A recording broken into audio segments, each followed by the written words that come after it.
ఆంధ్రప్రదేశ్ రాష్ట్ర ముఖ్యమంత్రి గారికి, గౌరవనీయులైన నారా చంద్రబాబు నాయుడు గారికి, కొండేపి నియోజకవర్గం టీడీపీ బాధిత మహిళ చెప్పుకుంటున్న విన్నపము. కొండేపి నియోజకవర్గంలోని నాయకులు దామచర్ల సత్య గారు, బాల వీరాంజనేయ స్వామి గారి మనుషులు నా భూమిని కబ్జా చేసి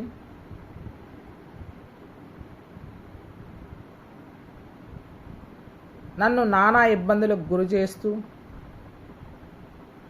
నా ఫ్యామిలీని నన్ను ఇబ్బంది పెడుతున్నారు. వీళ్ళ వలన నాకు ప్రాణహాని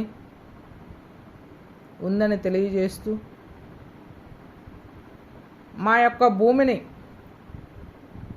సత్య గారి మనుషుల నుంచి, మినిస్టర్ గారి మనుషుల నుంచి కాపాడాయి మా చేతికి అప్పగించాలని కోరుకుంటున్నాము.